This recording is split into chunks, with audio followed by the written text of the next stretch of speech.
Hello, everybody. It's Wednesday, 9 of August 2023, and we are here today to talk about is there a heaven, a hell, and a purgatory? So, this is a broad topic, and the upcoming,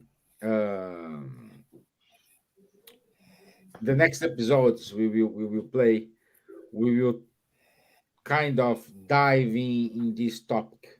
So today is more a generic part, but the upcoming episodes we will kind of work each one of these topic in a more deep. So and thank God I'm not alone. I have my these two friends here with me, and it's a pleasure to be here with them. So good evening, Miss Gibbons. How are you, my dear? Oh, hello. Good evening. Good evening, everyone. Yes, I'm well. Thank you. And hope everyone is well. As we start a new session of our work, and welcome everyone. I hope that the theme today will bring some explanation of difficulties or doubts you may have. So, thank you for being with us, and we will start. And it will be really good today. So, boa tarde a todos, boa tarde, espero que sejam todos bem-vindos novamente para estar conosco nesse momento, e espero que a discussão de hoje traga um pouco de entendimento, clarifique algumas dúvidas, e vamos começar o nosso trabalho dessa noite, na paz de Jesus. Muito bem-vindo. Bonsoir, Charles. Thank you. Bonsoir Stevan, bonsoir Silvia, bonsoir à tous. Très heureux d'être à nouveau parmi vous ce soir pour parler du ciel et de l'enfer. C'est Allan Kardec qui a écrit un livre avec ce titre-là. Hello, good morning, good afternoon, good evening everyone. Very happy to be here again today, tonight, and to talk about is there heaven or hell? What a hell is hell?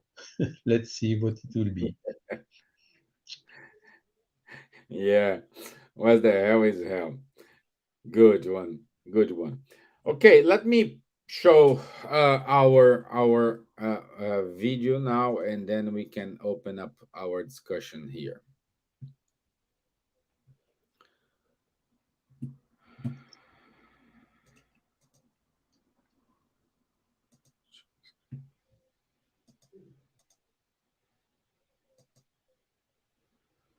Okay. Spirituality is the knowledge that brings awareness on the existence of life beyond this physical realm. So, if we understand that there is something else, we can understand many of the phenomena that we observe and many times cannot be completely explained by the physical theories, by the science that deals with matter only. So spirituality goes beyond and can give us a more complete explanation of everything we see around, of the universe that surrounds us, of so many phenomena that remains unexplained by the physical science. On the other hand, as spirituality can help us to understand the phenomena in the physical life, science is evolving so rapidly. We see, especially in quantum physics, quantum physics is penetrating a world that we didn't even knew it exists. We will find explanations, probably, that's what I believe in, what it's being developing in science, that will put together matter and energy and will probably provide more explanations about the spirit world.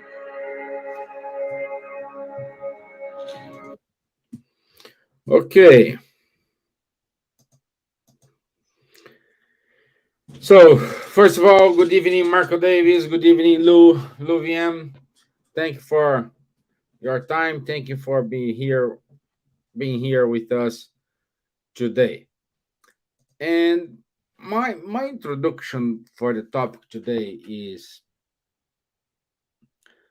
I think everything is concentrated in one sentence written by Kardec: reasonable faith. That's it. Everything we're gonna say, we need to apply for a reasonable faith. We need to make sure we are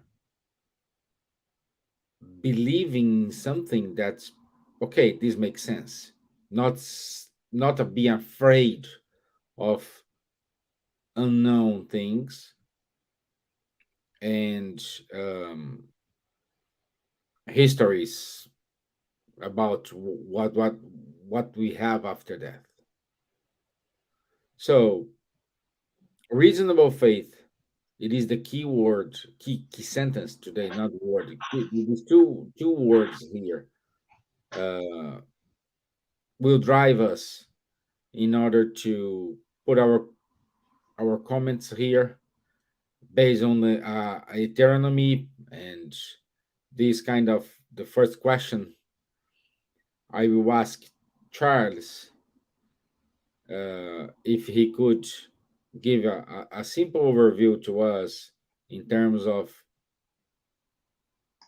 what is the correlation between reasonable faith and Deuteronomy.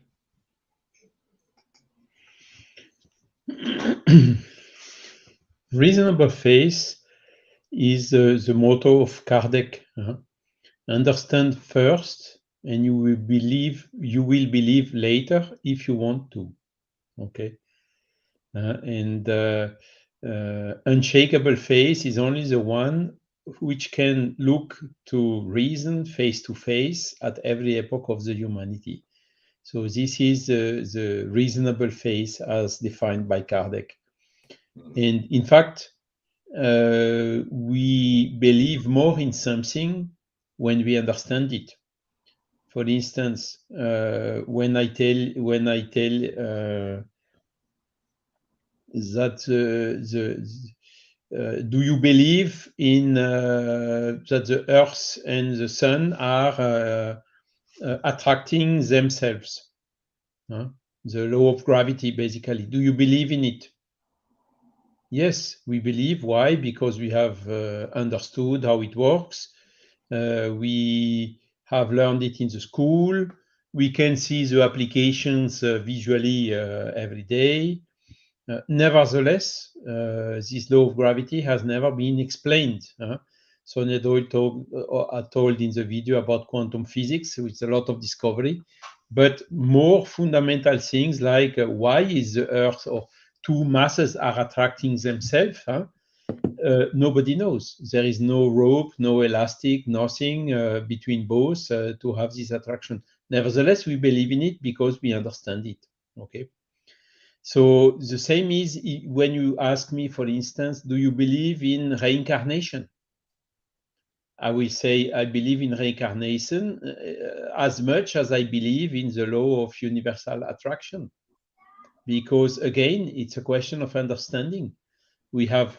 I have managed to understand the argument presented by Kardec. I also have managed to understand and to see all the phenomenology linked to it by Gabriel Delanne or by Ian Stevenson or more recently by Jim Tucker or whoever.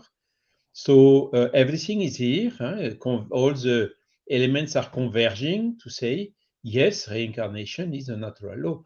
So it's not a question of belief anymore. Mm-hmm. Okay. And if I believe in it, it's because I have understood it. So this is typically the autonomy approach, okay? Autonomous approach. I understand first, and then I believe if I want to believe. There are some people, even after understanding, yes, I understand, but I cannot believe in it. Everyone is free to believe or not to believe, So the spiritist body of knowledge is respecting this freedom, this liberty to believe or not to be, to believe or not to believe, even if you have understand something. Okay. Now the heteronomous approach is exactly the one which is the opposite. Autonomy is the opposite of heteronomy. Autonomy, you decide, you understand, you look for, and you believe if you want, and so on. Heteronomy is different. Heteronomy, you have someone coming to you saying, you have to believe in this, and otherwise you will have, if you believe in it, you will have a reward, and if you don't believe in it, you will have a punishment. And this is where the notion of heaven and hell have been introduced. If you do what I ask you to do, if you are a good adept of my religion, a good follower of my religion, you will go to heaven. If you don't do what I ask you to do, you will go to hell. Okay, so this is typically the heteronomous approach. You have to believe in something, even if you don't understand it, with a reward if you do, and a punishment if you don't do.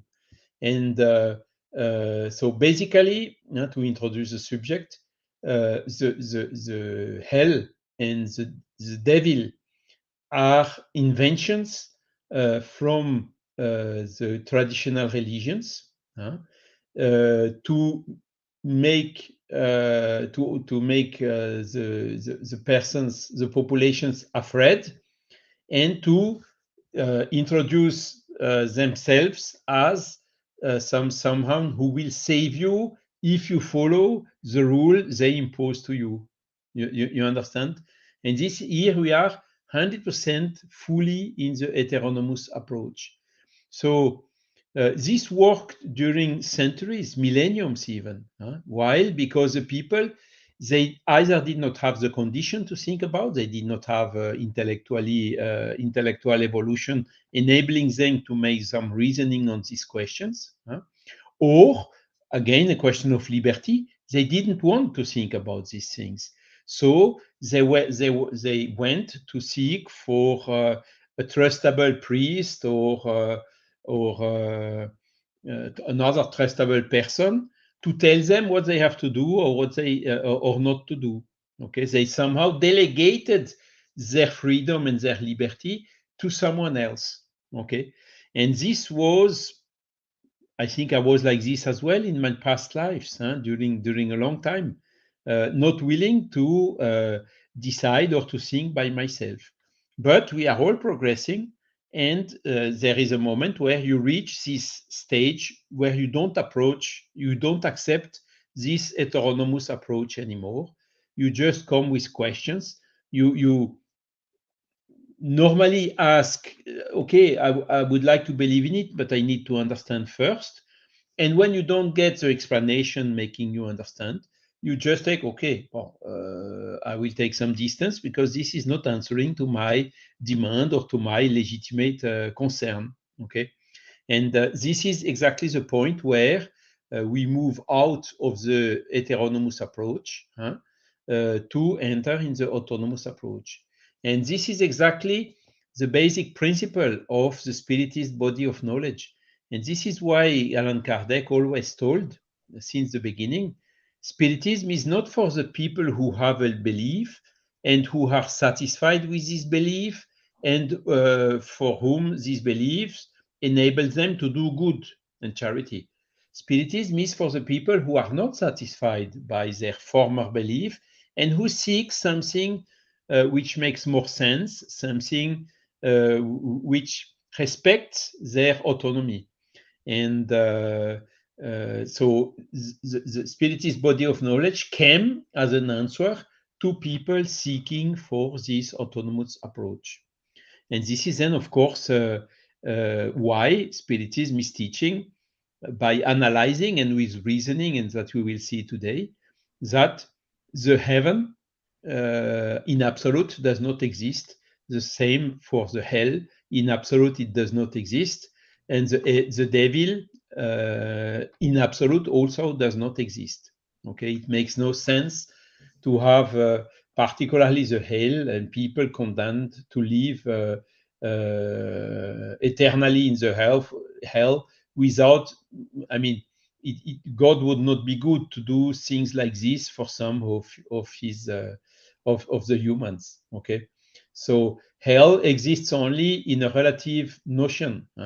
It's a hell here. This type of expressions that we use. What the hell is this? So it is when you are in a difficult situation, but it is relative. It is also limited in time. It is not eternal. So it's a relative notion, and the hell in absolute does not exist. It's the same for the heaven. So this is just to introduce quickly the subject, and I hope I have answered to your question, Stevan. Yes, you did, my friend. A good explanation. Thank you very much. But I had to ask this before we starting our conversation here, because this is a great point in which we need to understand, in which we need to use our reasonable faith. Nobody here is pushing you, and nobody here is telling you whatever you need to believe or not. We are just giving our viewpoint, but the decision, it's yours. You will take your decision. You can ask questions to us, and that's what we are here for, because you may have your questions, and for sure sometimes we do have an answer, sometimes we don't have an answer, but it's your entire decision. I'm not saying to believe, but to start to think reasonably about this concept of hell, this concept of heaven, this concept of purgatory. And my dear Gibbons, based on that, from where does the belief found in every religion of future rewards and punishments come from? Wow. That's a very interesting question, isn't it? Because this kind of belief exists all over the world. Every culture have this idea. And the answer that the spirits gave was because there is within each of us the inner knowledge of another life, the experiences of the past that we've already been through. So, and in a way as well, a kind of fear of being completely annihilated. I think quite a lot of this, and in this, that's how we differ sometimes from the ancient cultures, because for them life was a cycle. You were born, you lived, you died.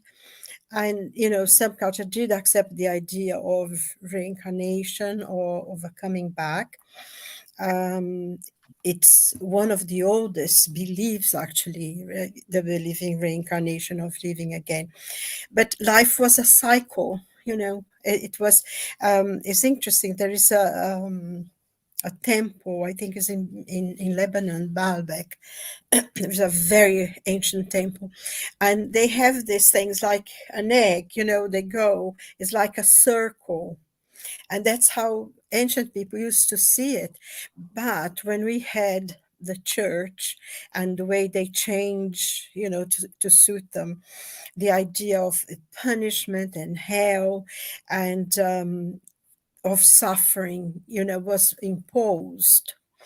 I think one thing that Charles said, he was saying that a lot of people maybe didn't want to think about if there was something beyond.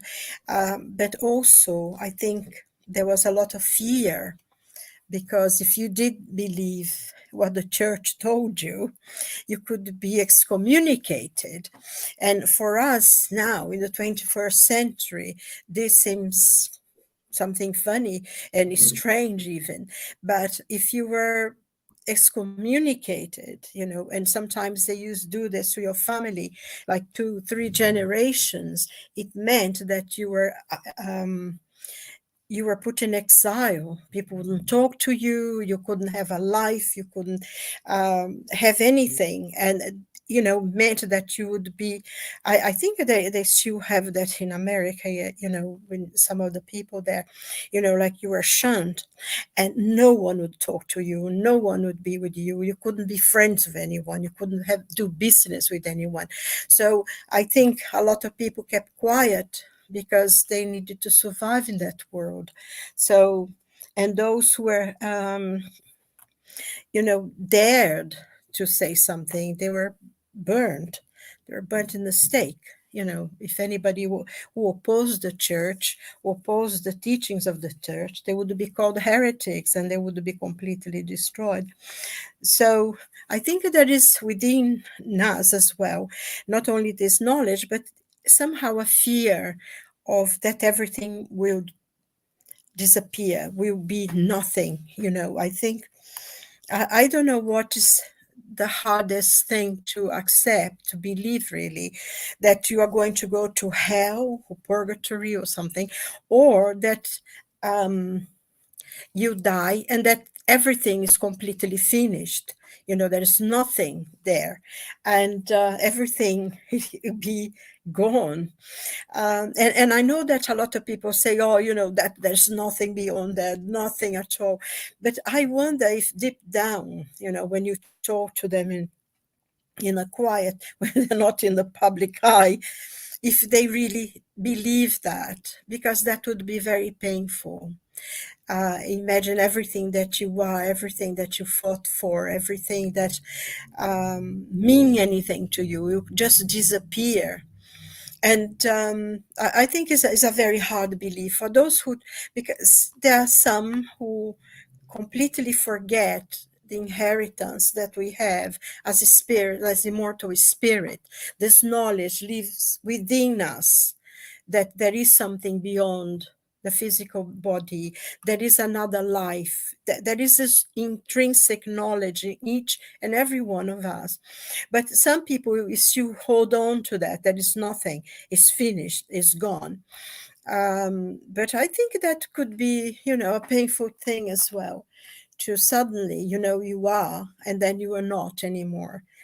And I think that there is a lot of difficulty in accepting that, because, there is something, there is life, there is new experiences. And so I'm always reminded of Pascal, because, the great mathematician and French philosopher, that he used to say, if you believe in God, if you believe in something, and he would say, well, I believe because if there is nothing after death, there won't be any difference, because, there is nothing.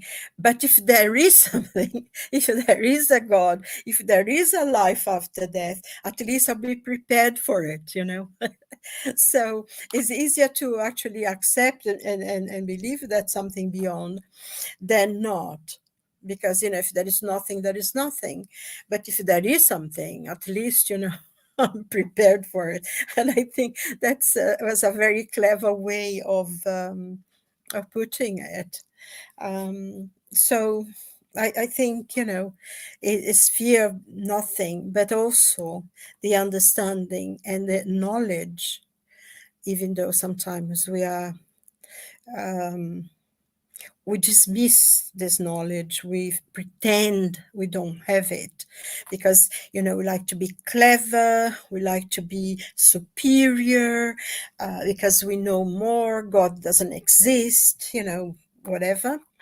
And then, you are confronted with a life that's much more real than the one we live here on Earth. So I went around. I don't know if I answered the question either, but it's such an incredible subject that you can talk about it forever, Yeah. don't you? Yes, it is.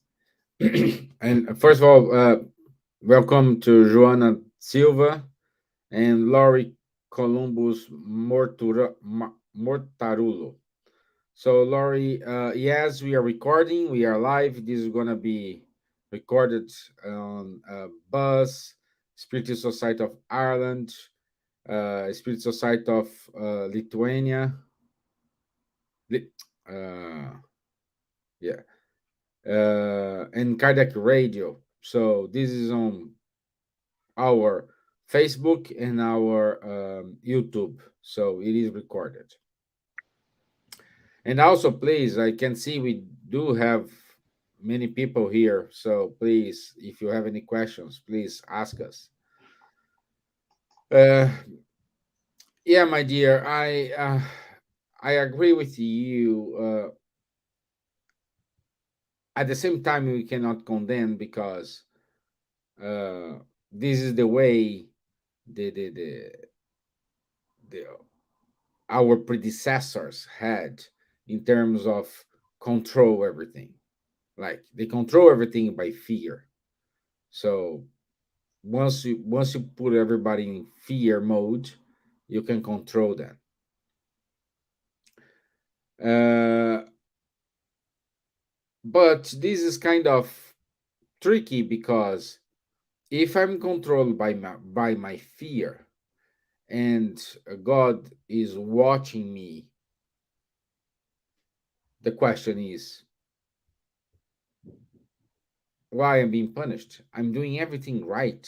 I'm doing everything what X religion is saying. I'm doing everything what everybody's saying here. And why still I having struggle moments in my life? Why I still suffer? Why I still have bad moments and good moments? And Charles, I think is you are the best person to answer the question is God personally concerned with each human being's action in order to reward or punish him or her? Good question. Is God personally concerned? God is omnipresent and he knows everything. So he knows all what is happening in the universe in his creation. It seems incredible, but that's it. God is infinite, so he has all his attributes in an infinite way. So he knows everything what's happening. Now, the question is, you told about God's punishment or God's reward. God does not punish, and God does also not reward. Why should God punish? That's also a notion which comes from the past, from these religions. God is infinite love. So someone who is loving is not punishing, it cannot be. So what God has done, he has done some natural laws, the laws of nature, which are eternal, which are also immutable. They do not change the laws of nature.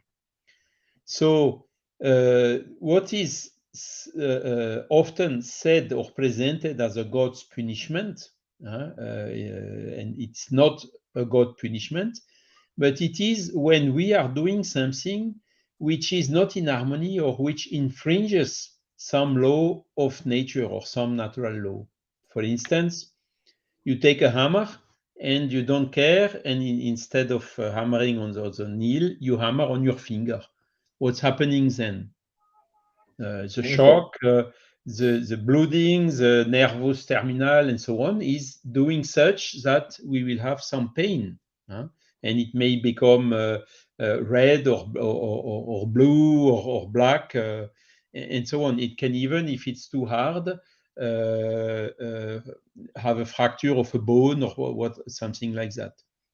So the fact I have a fracture or pain is not a God's punishment. It's simply something that I have done, which is infringing voluntarily or involuntarily, or because I didn't care or I did not pay attention enough. I did something which is infringing the law of nature. And when I do this, as a natural consequences, I have the pain. So what is often presented as a God punishment is nothing else that a reaction coming from an action that I have done myself. Okay, so this is why even if, for instance, when we are suffering in our life, this suffering can come because we eat too much, or we drink, or we smoke, or we do other things which are also infringing the laws of nature, not taking care enough of our physical body.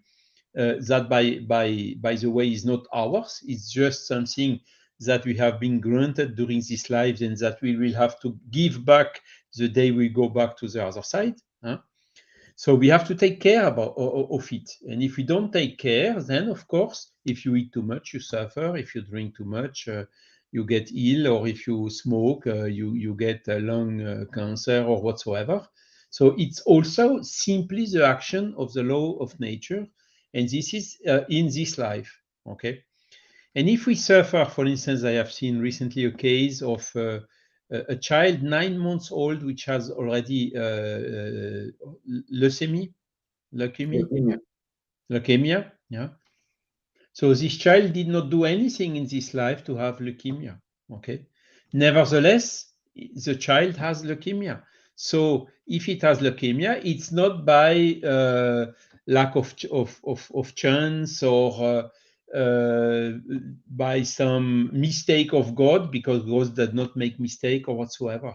So clearly, if the cause of the suffering we have in the life is not in this life, it is because it comes from previous lives. And thus, through this knowledge of reincarnation, we can understand why sometimes we have lung cancer, even if we never have smoked or we have never been close to someone smoking in our life. Maybe we have smoked in the past life, and this came then via our spiritual body back to our physical body in the next life, as it has been demonstrated by the birthmark and so on in the Ian Studentstone studies, for instance. Okay, so there is nothing like my mentor was asleep, or he did not watch enough on me, or whatever, because we always, when something happened with us, we always try to put the guilt on someone else, isn't it? And no, this does not exist. No one is how to say jeopardized because of lack of this, lack of that. It's simply the law of action and reaction, the compliance or not with the natural laws. Okay, so God does not punish. God does also not reward. Even if we have doing something good, and then we have a long life, we are very healthy, we can do a lot of things. It is thanks to our effort and the care we made ourselves. Okay, so the reward is simply the good reaction when we are doing something good, something which is in harmony with the laws of nature. But God has made the laws of nature the same for everyone. So there is an equality on this at this level. Everyone has the same chances, but then it depends on each of us whether we are using our free will in the good way, in the harmony with the laws of nature, or in the opposite. And that is what is determining these things, that we put guilt on God, but which is totally not correct way to understand the things. Because, I mean, on another side, everyone instinctively believes that and the heaven and the hell comes from this as well.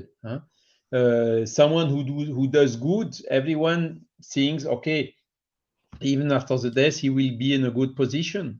And someone which is very hard, violent, and so on, also instinctively, each one of us is saying, he will have a hard time later on. And this has then been pushed to the extreme by the religions to manipulate the masses in these notions of heaven and hell. So indeed, there is a reality, relative reality in this. If we do wrong things, when we pass to the other side, we will have a hard time, that's clear. But it will not be eternal. As with a hammer on the finger, the natural laws are simply applying in this way. And if we do good things, of course, we will be in a good situation on the other side. But it's not eternal heaven or with eternal contemplation of God without doing anything else, or eternal hell by burning and all what the imagination has created onto it in all these tortures and suffering in the hell. This definitively does not exist. Yeah, yeah. Good point, my friend. Um, Great explanation as well. So, Silvia, would you want to complement something? No, I think the points that Charles made is very important, and I think this I agree absolutely with Charles because you the example he gave, knowing a child that is ill, normally, said, "Oh my God, look, God did this horrible thing," and I think one thing we needed to understand is that God is absolutely merciful. His mercy, His forgiveness is always there for us, and we ourselves are the ones who have heaven and hell and purgatory in ourselves. Happiness and unhappiness is it's not God who punishes us. We ourselves sometimes ask to readdress wrongs that we have committed in the past. So, I think it's important for us to see that God is always there, is merciful, and there is no such a thing as eternal punishment. No one will be eternally punished. Doesn't make any sense. It's completely logical to imagine that a God that's good and fair would condemn, some of his own creation to eternal damnation. It's completely logical, and that's why a lot of people don't believe in things, and because sometimes they are forced the way that some of the church teach, they do the teachings, you completely deny it and you turn your back on them because logic says that doesn't make any sense. So I think it's important to see God as merciful always. Yes, my dear. It's important to say this because here, especially in Europe, we see a lot of people angry with God. We see a lot of people saying God is not fair or blaming God for everything what's wrong is happening in their life. And the poor guy, there is nothing whatsoever connection with this, you know. And but the consequence is okay if he has no connection with all these struggling moments we have in our life, why he allow us to go through it? This is a natural question after this. Okay, agree. Okay, before saying this, why he allowed this? Well, And I think, oh, sorry, forgive me, no, please go no, on. go ahead, go ahead, go ahead. No, no, it's just that, I thought you were asking a question. Sorry. I think this is an important thing because I think Charles mentioned it as well before. We suffer when we when we go against the natural laws, and the natural laws are the laws of God. God does not inflict punishment or suffering on us. We ourselves know that we are wrong. Because, like this question is in the Spirit's book, when it says, we suffer when we break the laws of God, the natural laws. And then he said, but, how do you know? Where are the laws of God written?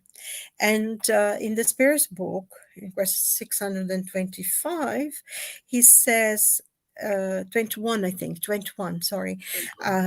He says, it's in your conscience, in the conscience. So basically, we are born already with the knowledge of right and wrong. And I think, you said this thing about the churches, and we do have a lot of people who turn their backs on God. They don't believe, they don't accept God. And because, in the past, and even now, we still have some resquistes of what was in the past. The church was so powerful, so domineering. And so it was very difficult to go against their rules. And they had very, very hard rules. And so, you had to believe in this, and there was punishment because it was a way of keeping people frightened. And I think the worst wars that there's ever been fought, there being religious wars, isn't there?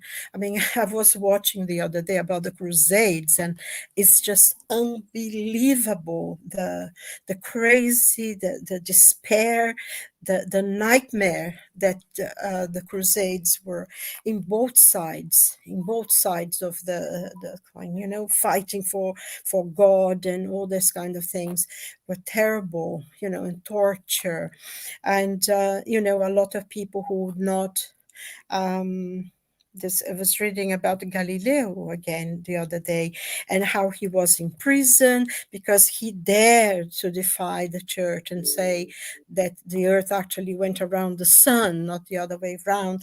And he was punished, and he was in prison. But at least he denied it. And he said, oh, I denied, but he was still in prison. He couldn't communicate with anyone. And but at least he didn't die, because if you think of Giordano Bruno, who said more or less the same thing, and he refused to die, he was burned alive, in Rome. Actually, it was on the 2nd of February, 1600, which was the worst century. Was the worst century for persecution, religious persecution, witch hunts, and all that kind of thing.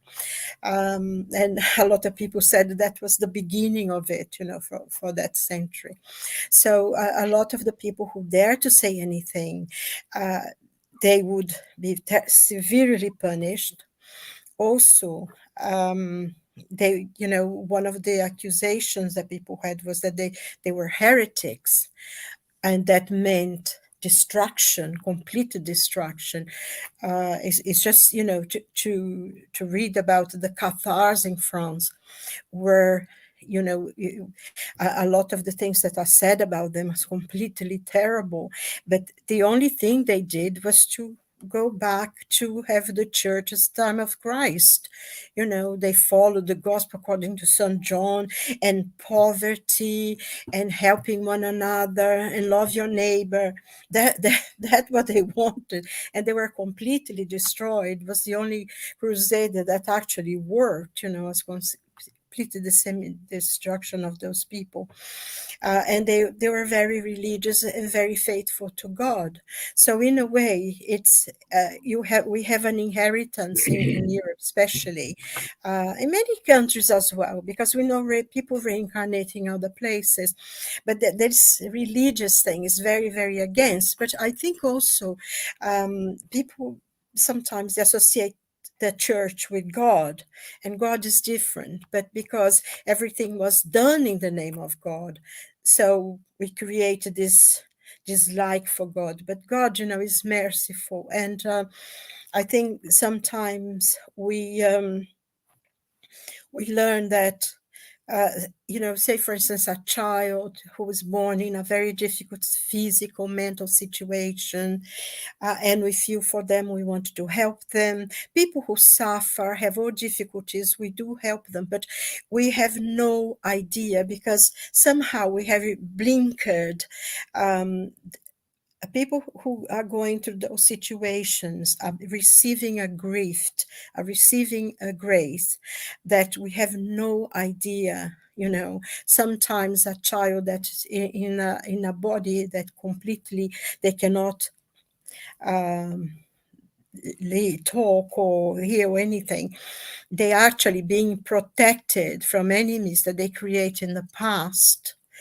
Sometimes as well, most of the time, we are readdressing old wrongs that we have committed, and we are going, we ask to go through difficulties so we can learn the lessons.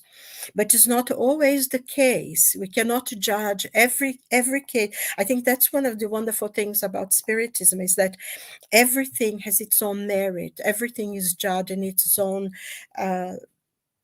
their own thing. And it is not one rule for everyone. There is one rule, but everyone is different, and everyone is judged according to what they've done. And sometimes that child is a very superior spirit, actually, who are going through that difficulty to maybe help the family, maybe help the parents who were old enemies. They couldn't come together for anything, but they love this child. So he comes as a child of that family to help them. So we never know, we can never judge, because the grace of God is beyond our understanding, So I think we need to learn, and a little bit of humility, and that God is forever good. And if we are going through a difficulty, we are learning from it. And also, we have asked for it. I think it's one thing that we have to keep in mind as well. So, there you are. Yeah, yeah, yeah. It reminds me with that story. The long short story is a person who had opportunity to meet Jesus, and I think it was Jesus, and he was complaining about the cross because the cross he's carrying is too heavy for him. And Jesus said, "Okay, no problem. I gonna give you an opportunity to choose another cross. Go to that room and pick one." And when he entered that room, there are many types of crosses, all different sizes. And the guy is smart enough, pick the smallest cross in that room. And when he came back, Jesus said, "Well, I asked you to choose another cross. Why did you pick the same cross that you're carrying?" So it's on us. Okay, I think it's frozen. I think it's frozen. Yeah, I'm back. Yeah, yeah, You did not freeze. yeah. I saw you both freezing. So it is us. You know. You froze.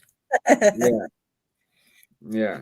That I that froze. that that story actually, Stevan, is in that book Jesus no Lar, when the person Mm, comes and asks for the cross, and they say, go there and choose one that suits you, and the person, oh no, this one is really good, and said, yeah, yes, that's the one you went in with, because it was their own cross, because all the others were too heavy, and they came out with the same cross because they could bear their own. Do you remember the story? yeah, yeah. Yeah. Okay, yeah, yeah. Good. Um.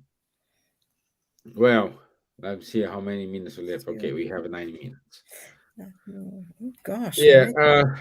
Let me see here. Marco put something in a book.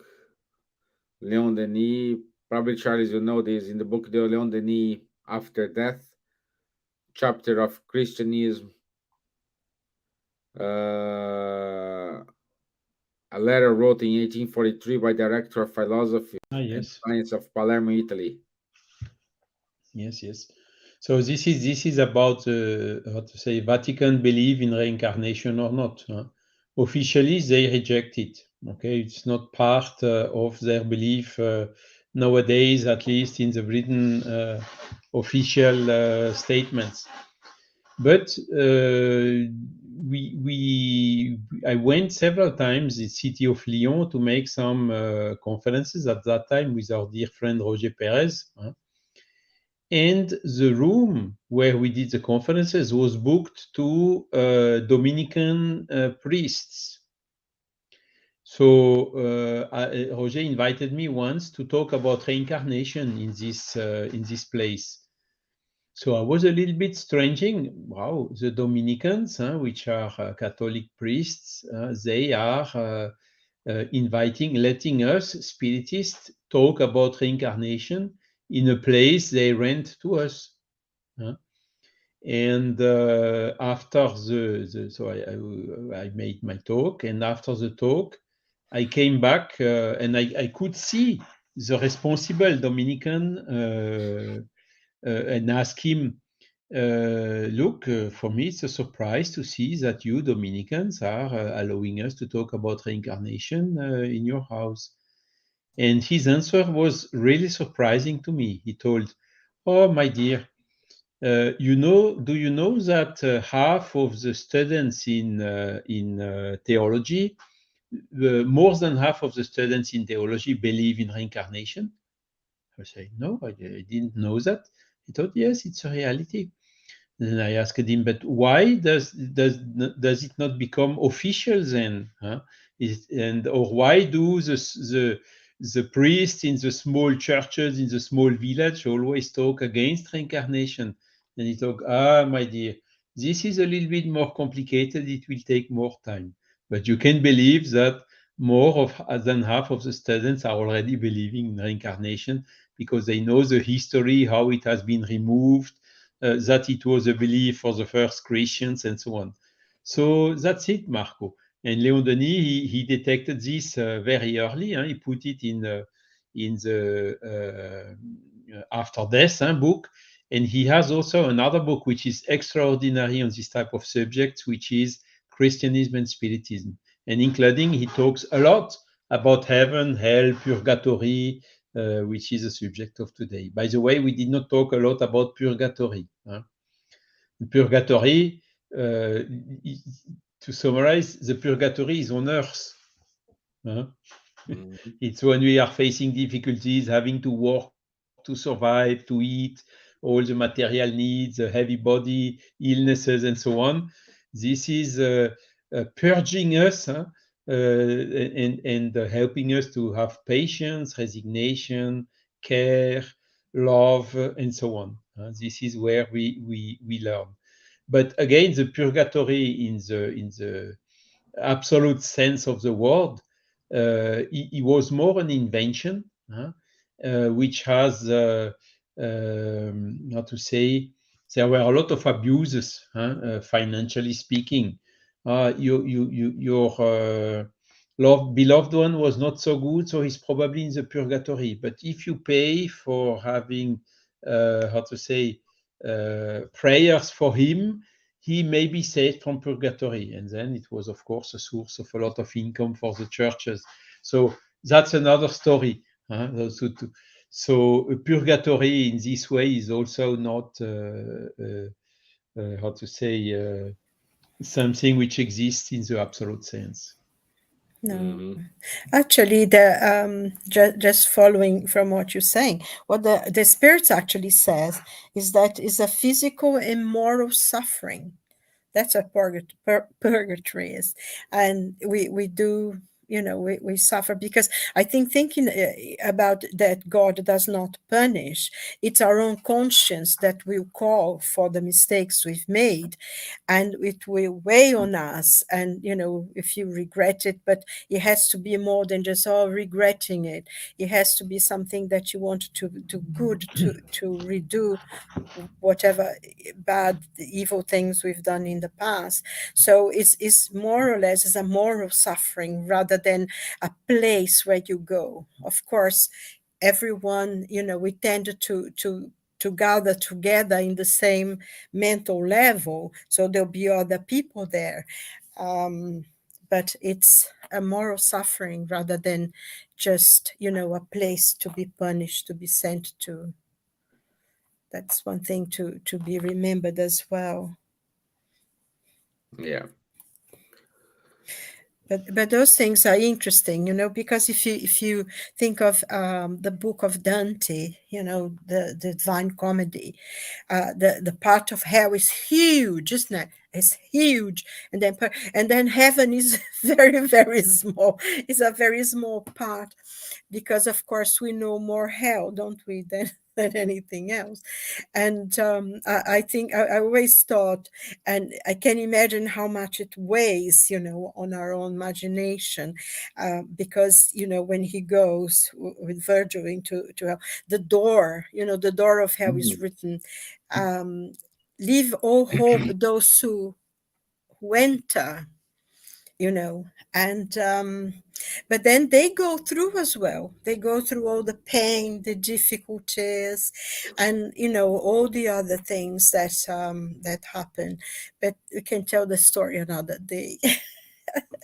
Because we see that in the books of Andre Luis, you see exactly what it is. Yeah. And this is Yeah. interesting, Sylvia, because Yes. the heaven and hell has sometimes a kind of more modern approach, which is so-called umbral. I don't know the name in English for that. Yes, it's And the umbral. nosolar, It is umbral because it's the same meaning. Yeah. Voilà.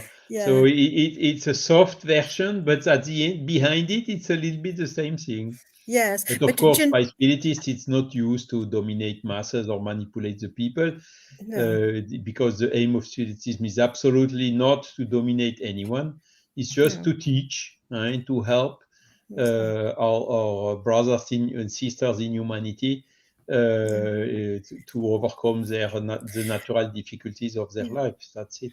Yeah, and I think one of the things about Spiritism that I really love is the fact that no matter who the person is, what they've done, if they truly change, if they truly regret, they have a way back. And sometimes how the spirits will go and even sacrifice themselves so much to help someone, so they will not fall into mistakes, that they can make their progress, spiritual progress, delayed and everything. I think sometimes we have no idea of the grace of God and the blessings that we have, or the spiritual friends that are there for us, fighting for us, and how many spirits that could be in the highest levels of happiness, but they are still around, so they can help us and teach us lessons. I think we are blessed, and knowing about this knowledge makes it very special. And I always think about that question that Kardec asked in his first book to the spirits, but will everyone be enlightened? When they said, it's your destiny. The question, very simple answer. It's your destiny. You can lag behind as long as you want, but eventually you need to take on the path, because you will be a spirit of light. I think that's wonderful. Yeah. It's wonderful. Just to finish the story here, I it's frozen. Yeah. The professor Severino Celestino he has a PhD in religion. He said when he was studying or learning Jewish, uh, Kabbalah. came along to the conversation that what is your religion, what do you believe, and he said, oh, I'm a spiritist, and the person who was, and the Jewish who was teaching him was said, oh, do you know Allan Kardec? And he was surprised, wow, you know Allan Kardec? Yes, we know. I know Allan Kardec. And Severino asking him, do you believe in reincarnation? And he said, well, all Jewish people do believe in reincarnation. So reincarnation is more well known than ourselves, than we know. Oh, reincarnation is one of the oldest beliefs on the planet. Yes, Most of the ancient people, cultures, they all did. The Mayans, the Egyptians, the Hindus, the Chinese. It's a very, very Celtic, old. Hmm? The Celt, Celtic, yes, yeah, Celtics, yes. Celtic is yeah, here in Ireland. Yeah, yeah, yes, yeah. It was just that change that was imposed on it. yes, exactly. And even in Muslims, they the Sufis, they also accept the idea of reincarnation. Yes, yes, and there is even a speech of a Muslim lady, which is spiritist, and Yes, she made the inventory of all the surats the In Sufis, yes, the yes, Quran, talking about reincarnation. There are about 10 yes, yes, talking clearly about reincarnation. reincarnation, yeah, Yeah, yeah. The Surat of the Ko, for instance, is one of them. yes, yeah, yeah. And Okay. this video can be found. It's in the months of International Months of Spiritism of 2022. All right, yeah, that's a good thing to be Yeah. able to. Hmm. Okay. So our time is up. As I said, this is not a one show. We will keep going this topic. Of course, going through different views, but we will keep talking about it next week. Yeah, and that people wanted to send questions as well, Stephen. That would be good. Yes, yes, please. Yeah, and today we had amazing participation. A lot of people here with us today, and no questions. Only our friend Marco Davis. But anyway, next week, please share your question with Fear of us. old age and death. That Yes. should Let, open up some questions. yeah, let me share here. So next week, as Silva said, next week is fear of old age and death. 16th of August, 9 p.m. Irish time, London time. Every Saturday, Charles Munir and Guilherme Diaz, they hold a online course about the book, Medium's book, 10:30 a.m. London time. So feel free to join them. Our friend Bonnie Paris, every Monday at 8 p.m. UK time, she holds a study of the book Astral City, Now Solar. And every other Tuesday, Faye Waddington and Rafael Caldas, they hold a conversation on mediumship at 8:30 p.m. London time. There's it. Once again, thank you, my friends. Thank you, everyone. Thank you, Thank you. Marco Davis, Carmen Santiago, Laurie Columbus Mortarulo, let me see, Joana Pimentel, Luviem, Mark, and a lot of people here. Ronaldo Correia, Lapid Wolf, Mirella Senagalia, Leandro Stoll, our dear friend Vanessa Celoni, Flávia Tavernari from Portugal, Mônica Cardoso, and Angélica Oliveira. So, a lot of people today. Thank you. I Thank you. hope Good night. God to see bless. everybody next week with questions. Thank you. Thank Bye bye. you. Enjoy your night. All the Thank best. Bye. God bless. Have a good week, everyone. God bless.